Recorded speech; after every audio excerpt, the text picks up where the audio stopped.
नाज़रीन वाक़िअ ॿुधाईंदा सीनियर सहाफ़ी धरती टीवी न्यूज़ के डायरेक्टर न्यूज़ नसीर गोपांग और ज़ुहैब काका ते हमले खिलाफ़ ठुल समेत मुख़्तलिफ़ शहरन में एहतजाजी मुज़ाहिरा कया पिया। सहाफ़िन पारां जाबदारन के गिरफ्तार करण जो मुतालबो कयो पियो। इन हवाले से ठुल खान धरती टीवी न्यूज़ के रिपोर्टर यासिर कुनरानी लाइन ते मौजूद है। जी यासिर, ॿिया कहिड़ा तफ़सील आहिनि?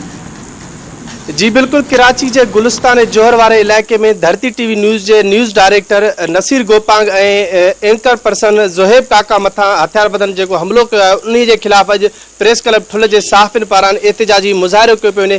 इन हवाले से असीं मुज़ाहिरीन में मौजूद सहाफ़िन से ॻाल्हि ॿोल कंदासीं त वधीक उन्हनि जो छा चवणु आहे। जी बिल्कुल, नसीर गोपांग ते हमलो जो आज़ाद सहाफ़त ते हमला है जो कि असां पंहिंजो आज़ाद सहाफ़त ते वार समझूं था।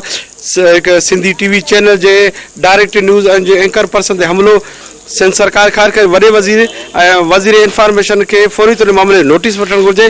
जेके नसीर गोपांग हमले कंदड़ जाबदार गिरफ्तार न थिया तो पूरे सिंध में जो सहाफ़ी एहतजाज कंदा सिंध हुकूमत के फौरी तौर मामले जो नोटिस वठण घुर्जे। हमलो कंदा असां गवर्नमेंट का मुतालबो कयूं था तो सहाफ़िन के तहफ़ुज़ फराम करे ये जेके हमलावर हमलो किया उनके फौरी तौर पर गिरफ्तार करे आज़ादी ते हमलो समझूं था पिया।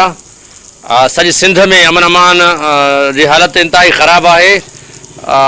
जिथे आला ऐवाननि ताईं अवाम के आंजन के अवाम के दर्दन के मज़लूम के आवाज़न के जेके सहाफ़ी आला ऐवाननि ताईं पहुचाइन था पिया, दुनिया के कुंड कुर्छ में पहुचाइन था पिया, उहे सहाफ़ी जो महफूज़ कोन आहिनि। सिंध हुकूमत खां मुतालबो था कयूं तो सहाफ़िन के तहफ़ुज़ ॾियो। इज़हार की आज़ादी आहे ऐं हीउ हमलो जो आहे सो असां सहाफ़त इज़हार आज़ादी ते हमलो समझूं था पिया। सीनियर सहाफ़ी नसीर गोपांग के मथों जो कराची में दहशतगर्द हमलो किया इन बारे में आज़ाद सहाफ़त जो सख्त मज़म्मत कयूं था। जी अवी सहाफ़ी बिरादरी जो ॻाल्हियूं ॿुधूं उन्हनि जो इहो ई चवणु आहे त धरती टीवी जो news director Naseer Gopang anchor person Zuhaib Kaka मथा जेकी हमलो आहे उहे आज़ाद सहाफ़त मथा हमलो आहे। जवाबदारनि खे गिरफ़्तार करे उन्हनि मथा जेका दहशतगर्दी जा कलम लगाया आहिनि। कैमरामैन अशरफ अली भट्टी सां गॾु यासिर कंडरानी, धरती टीवी न्यूज़ ठुल।